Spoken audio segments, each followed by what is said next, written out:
8 errores modernos que todo católico debe conocer y evitar. Publicado por MSGR, Charles Pope. Consideremos esta lista octava de errores modernos que son comunes incluso en la Iglesia. Hay muchos errores en nuestro tiempo que se disfrazan de sabiduría y equilibrio, pero no son tal cosa. He escrito antes acá sobre muchos errores de nuestro tiempo de naturaleza más filosófica. La siguiente lista que compile es más fenomenológica que filosófica. Decir que algo es fenomenológico es indicar que es más descriptivo que experimental. Por ejemplo, decir que el sol se levanta y se pone es describir el fenómeno, o lo que vemos y experimentamos. El sol en realidad no se levanta y se pone. Más bien, la Tierra gira en relación con el sol que permanece fijo. Pero utilizamos el fenómeno, lo que experimentamos, para comunicar la realidad. Y así, en la lista que sigue propongo ciertos errores fundamentales de nuestro tiempo que son comunes, pero utilizo el lenguaje que habla menos de filosofías, y más de los errores que oímos. Además, aunque los errores son comunes en el mundo, los presento aquí como especialmente problemáticos porque con demasiada frecuencia los encontramos también en la Iglesia. Son triste y comúnmente expresados por los católicos y representan una especie de infección que se ha establecido, la que refleja el pensamiento mundano y secular, no pensar piadoso y espiritual. Estos son solo 8. Estoy empezando.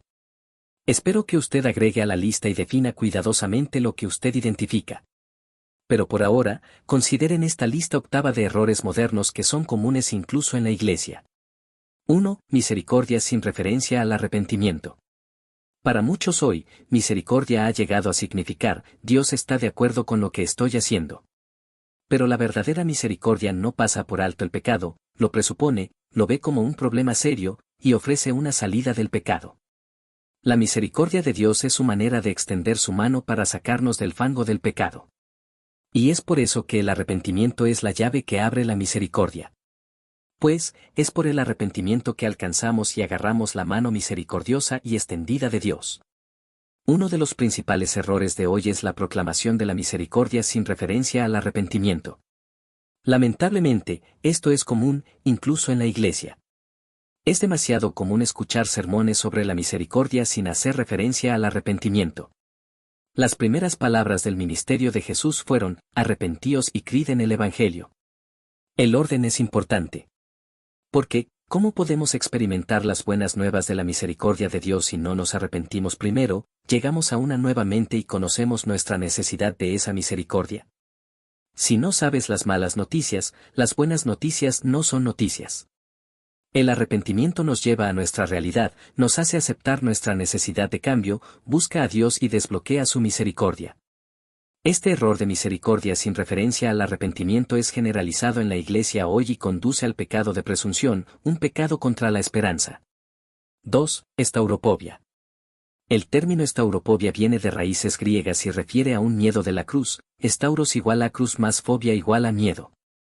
Dentro de la Iglesia, este error surge de la reticencia de los católicos a discutir francamente las demandas del discipulado. Se revela una fuerte vacilación para insistir en que incluso las cosas difíciles son a menudo lo mejor y lo correcto de hacer. Muchos católicos, incluidos sacerdotes y obispos, están completamente temerosos de señalar las exigencias de la cruz al mundo. Como la eutanasia, a pesar del sufrimiento, todavía no somos libres para tomar nuestra vida o la de otra, el aborto, a pesar de las dificultades, e incluso en casos de violación e incesto. Todavía no somos libres de matar a un niño en el vientre, y el divorcio y el nuevo matrimonio, a pesar de los desafortunados cambios en un matrimonio, la profanación de la palabra matrimonio aplicándola a cualquier cosa.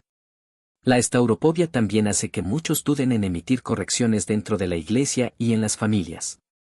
Hay casi un temor criminal de insistir en cualquier demanda o requisito, o incluso de emitir el más suave de castigos o medidas correctivas. Cosas como esta podrían molestar a la gente y eso es uno de los peores resultados para un estauropóbico que teme cualquier tipo de sufrimiento, para ellos mismos o para otros.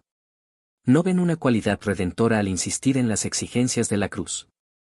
San Pablo entendió que Cristo crucificado es una piedra de tropiezo para los judíos y una tontería para los gentiles. Pero él continúa diciendo, pero a los llamados, tanto judíos como griegos, Cristo el poder de Dios y la sabiduría de Dios, ver 1 Corintios 1, 23 a 24. Pero trate de decir esto a un estauropóbico, y tristemente son legión en la Iglesia. 3. Universalismo. El universalismo es la creencia de que la mayoría, si no todas las personas, van a ser salvos al final de los tiempos. Esto es directamente contrario a las propias palabras de nuestro Señor, en las cuales Él tristemente atestigua que muchos están en el camino que conduce a la destrucción y pocos están en el camino estrecho y difícil que conduce a la salvación, ver Mateo 7:14, Lucas 13. 23-30. Decenas de parábolas y otras advertencias también vienen de nuestro Señor a este respecto y la enseñanza directa del Señor deja claro que debemos aceptar sobriamente que muchos, y no pocos, se van a perder a menos que, por la gracia de Dios, con urgencia Cristo los llame al arrepentimiento y a un auténtico discipulado. Numerosos católicos rara vez escuchan sermones que advierten del juicio o la posibilidad del infierno. Tampoco lo mencionan a otros o incluso lo consideran como una posibilidad real. Dada la omnipresencia del universalismo, hay muy poca urgencia entre los católicos de evangelizar o incluso vivir la fe. Esta actitud tiene que irse si va a haber alguna reforma seria en la Iglesia o celo evangélico. 4. Diálogo deformado. El término diálogo ha llegado a significar una conversación casi interminable. Como tal, carece de un objetivo claro para convencer al otro. Por lo general, solo significa hablar. En nuestra cultura, meramente hablar se le da mucho crédito. Si bien hablar no es malo per se, puede sustituir la mera acción por un verdadero objetivo. Originalmente, el diálogo tenía un significado más vigoroso. Viene del griego y se usa en la escritura. Dialegomai, donde se obtiene la palabra diálogo, proviene de las raíces griegas dia, a través, de un lado a otro, y leg, hablando a una conclusión. Dia intensifica lego, por lo que es correctamente, llegar a una conclusión a través de mediante el intercambio de pensamientos, palabras o razones. Y así vemos que diálogo era originalmente una palabra mucho más vigorosa de lo que parecería la mayoría de la gente quiere decir con la palabra hoy. En el Nuevo Testamento se usa más a menudo en el contexto de dar testimonio y de tratar de convencer a otros del Evangelio, por ejemplo, Hechos 17:2, 17 y 18:4. Pero, como se ha dicho, en nuestros tiempos el diálogo puede detener la conversión y dar la impresión de que todas las partes tienen posturas válidas y que meramente entender la posición del otro es digno de alabanza. La comprensión puede tener valor, pero sobre todo es de valor para sentar las bases para la conversión a la verdad del Evangelio. No está claro hoy que la conversión es realmente una meta cuando muchos católicos hablan de diálogo con el mundo o con incrédulos. El diálogo es una herramienta, no un objetivo, es un método, no un destino. Y como método, el diálogo, en su significado original, es una manifestación vigorosa, dinámica y alegre del Evangelio, no una conversación charlatana y, aparentemente, interminable. Es cierto, buscamos ganar almas, no argumentos. Pero ganar el alma es un verdadero objetivo que muchas referencias modernas al diálogo y al entendimiento parecen carecer. De ahí que el diálogo deformado haga parte de nuestro compendio de problemas y errores modernos. 5. Igualar el amor con la bondad. La bondad es solo un aspecto del amor. Pero también lo es la reprensión, el castigo, como también la alabanza. Sin embargo, hoy muchos, incluso en la Iglesia, piensan en el amor solo como bondad, afirmación, aprobación, estímulo y otros atributos positivos. Pero el verdadero amor, a veces, está dispuesto a castigar, a insistir en el cambio y a reprender el error. Sin embargo, la edad moderna, equiparando el amor con la bondad, dice, si realmente me amas, confirmarás, incluso celebrarás lo que hago. En este tipo de clima, cuando la enseñanza de la Iglesia no se ajusta a las nociones modernas de sexualidad, la Iglesia es acusada de odio simplemente porque no afirmamos lo que la gente demanda que afirmemos. La política de identidad, donde la gente se basa en toda su identidad y dignidad en una estrecha gama de comportamientos o atributos, intensifica la percepción de una afrenta personal. Pero en lugar de mantenerse firmes e insistir en que establecer el amor y la verdad en la oposición es una falsa dicotomía, la mayoría de los católicos llegan a creer que el amor puede reducirse a la mera bondad. Muchos de ellos toman la visión del mundo de que la Iglesia es cruel y, por lo tanto, mala o incluso odiosa. No importa que Jesús dijera cosas que eran, por esta norma, poco amables, y que a menudo hablaba francamente sobre el pecado, más allá de la justicia social y las actitudes fariseas para incluir cosas como el pecado sexual. El adulterio, el divorcio, la incredulidad, etc. No, olvídense de todo eso, porque Dios es amor, y el amor es bondad y bondad siempre es agradable y afirmativa. Por lo tanto, concluyen que Jesús realmente no pudo haber dicho muchas de las cosas que se le atribuyen. Este error reduce a Jesús a un inofensivo hippie y malinterpreta el amor al equipararlo con la mera bondad y la afirmación incondicional. Muchos católicos han sucumbido a este error y han sacrificado la verdad. Tiene un alto lugar en nuestro compendio de errores modernos. 6. Malinterpretar la naturaleza de la tolerancia. La mayoría de la gente de hoy equipara la tolerancia con la aprobación. Por lo tanto, cuando muchos demandan o piden tolerancia, lo que realmente demandan es aprobación. Pero la tolerancia es del latín tolerare, soportar, afrontar o sufrir. Como tal, se refiere a la resistencia condicional de, o al menos, no interferencia con creencias, acciones o prácticas que se considera erróneas. Podríamos tolerarlos hasta cierto punto para evitar, por ejemplo, severas imposiciones o sanciones draconianas, intrusión innecesaria en la intimidad, etc. Pero si falta el componente de objeción, no estamos hablando de tolerancia sino de indiferencia o afirmación.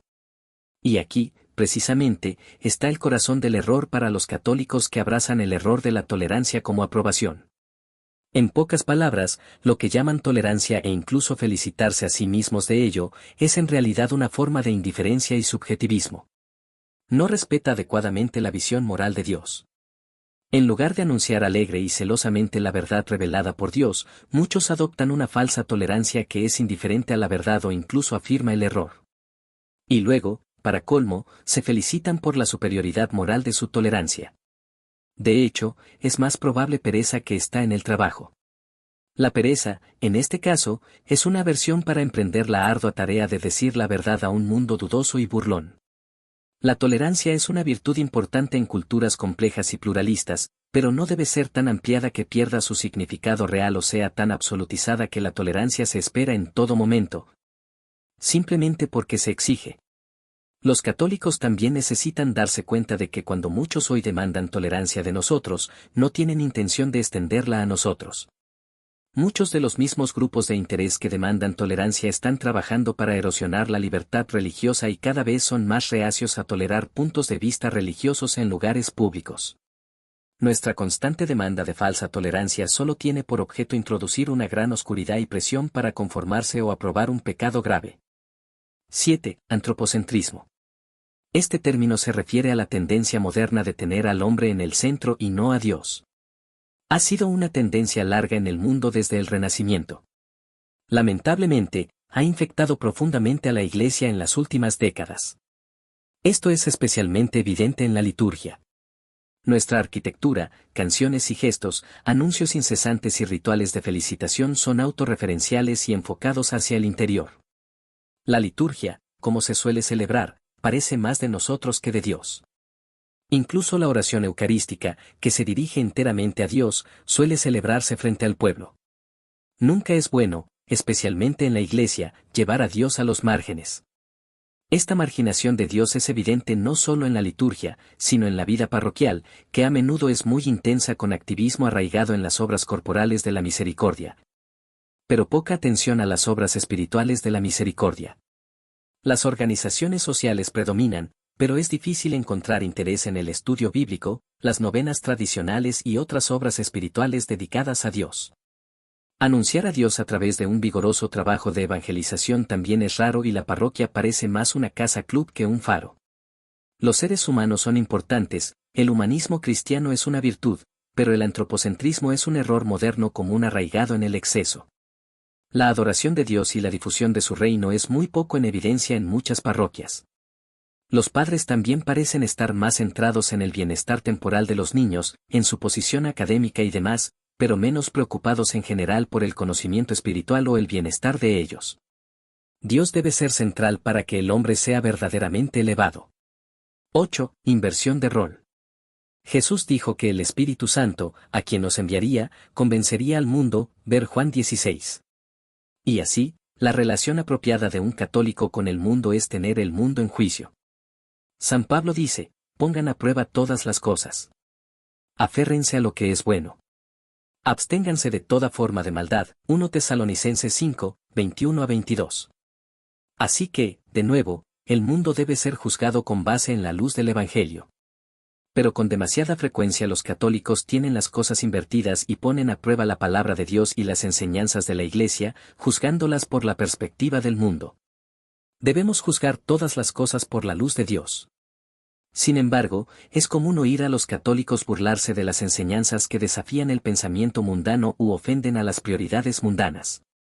Muchos católicos han escondido su fe bajo sus opiniones políticas, cosmovisiones, preferencias y pensamientos. Si la fe entra en conflicto con cualquiera de estas categorías mundanas, adivinen qué, normalmente da paso.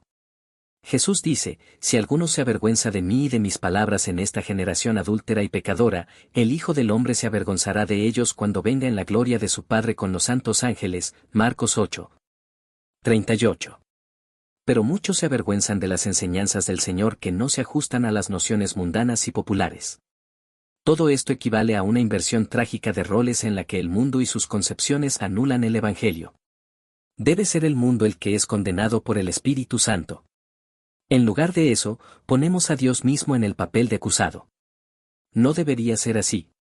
No se dejen engañar, Dios no se burla. Todo lo que el hombre siembre, cosechará a cambio.